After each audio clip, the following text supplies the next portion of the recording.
Hey everyone, this is a video I've wanted to make for a while to help out my fellow killer mains, but honestly, a lot of what I will say today will apply to survivor mains as well. We've all had bad trials that did not go our way. We get into our first chase, and before we can get the down, 3 gens are done, and we suddenly wish we could just hop on the gens ourselves, help out the survivors, and get the trial over with. Now if we were to be honest, sometimes it's our fault and we have no one to blame but ourselves. We just played poorly. But what about those trials where it just feels like the game is against us? Things seem like they are just running out of our control. We can't keep up no matter how much pressure we apply. What are we supposed to do in those situations? I'm here to tell you to never give up, and I'll show you what to do instead so that you can almost always pull out a win.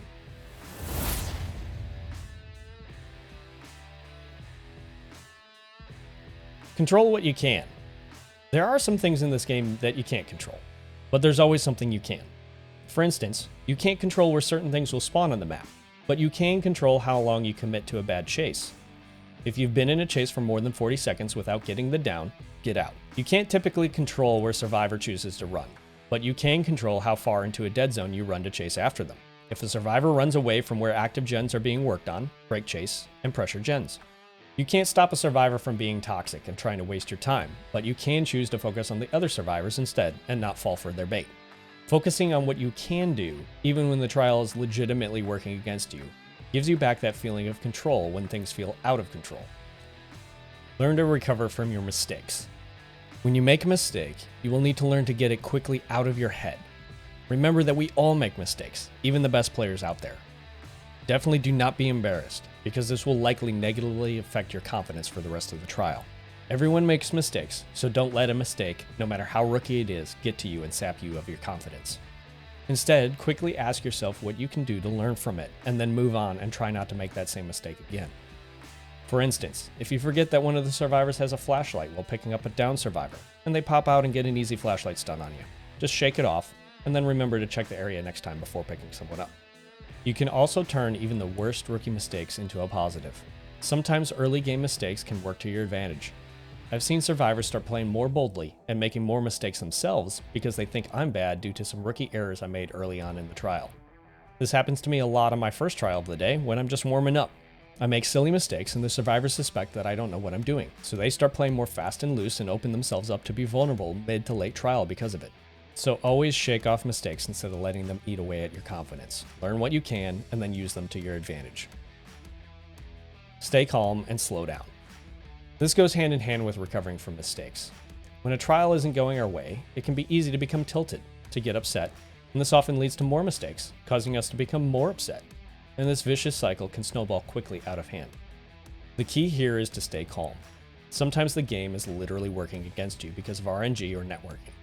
Sometimes you just misjudged things and made a bad or risky play that didn't work out. Either way, you can't do anything about the past, only what you will do with the rest of the trial. So pause and take a breath. Go kick a gen, refill your hatchets, whatever you have to do to stay calm. The other side of this is just slowing down. Sometimes we make risky plays and those don't work out. A lunge comes up short, we hit the window frame instead of the vaulting survivor. We try to mind game and they anticipate it. Half the time I know it's on me. But then there's other times where I feel like 9 out of 10 times it works, and for some reason this is the one time it didn't. When you have a few of these happen during a single trial, it can be easy to become tilted. If you find yourself in this situation, it's best to just slow down and focus on what works for a bit.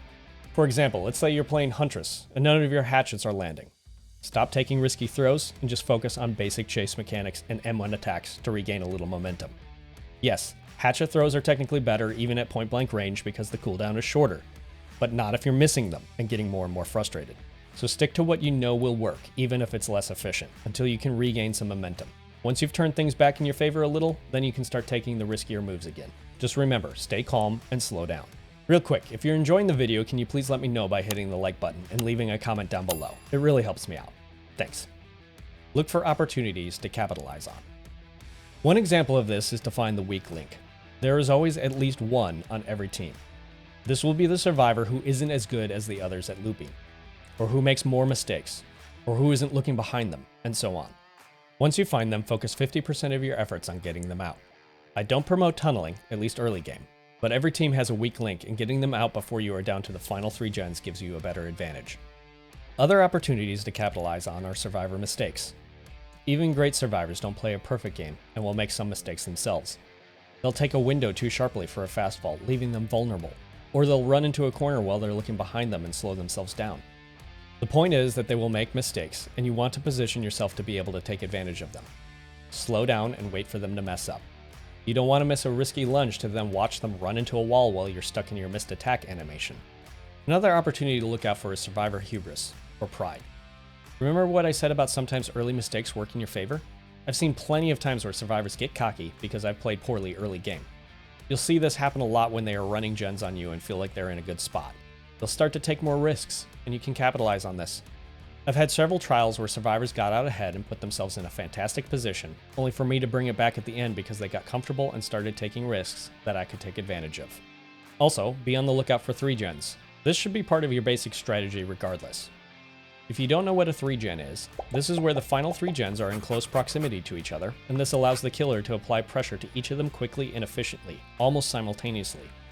There have been many times where a trial is quickly getting out of hand, and midway through I realize they've left 3 gens close together, so I start pressuring those and stop chasing survivors when they leave me too far away.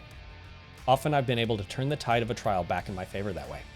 So always be on the lookout for a 3-gen opportunity, especially if you are falling behind. And do not fall for a survivor who is trying to bait you away. Smart survivors will attempt to lead you as far from 3-gens as possible, and into dead zones where there are no active generators to repair. Keep pressuring your 3-gen once you've secured it. These are all examples of opportunities to look out for to capitalize on. Find ways to have fun or learn, even if you can't pull out a quote-unquote victory. Alright, so now we've reached the harsh reality that we won't always be able to win every trial in the traditional sense of getting a 3 or 4K. There will be those occasions where we can apply all the principles we've talked about so far and survivors will still escape on us.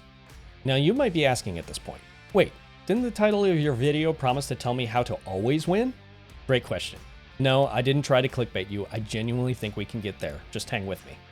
There are times where survivors are just plain better at the game than us, or where the game is actually stacked against us because of RNG, or where we're just having an off day and are playing poorly.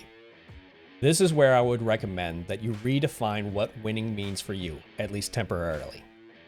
There's at least 2 ways you can do this. First, find other ways to have fun, meme and goof around with the survivors. Or maybe instead of finding the weak link, find the best survivor on the team and commit to chasing them for the sake of a challenge. Whatever you have to do to have fun outside of sacrificing a majority of the team, choose to focus on that instead. Think about why it is that you play this game. I'm willing to bet that when you boil it all the way down, most of you would answer that you want to have fun.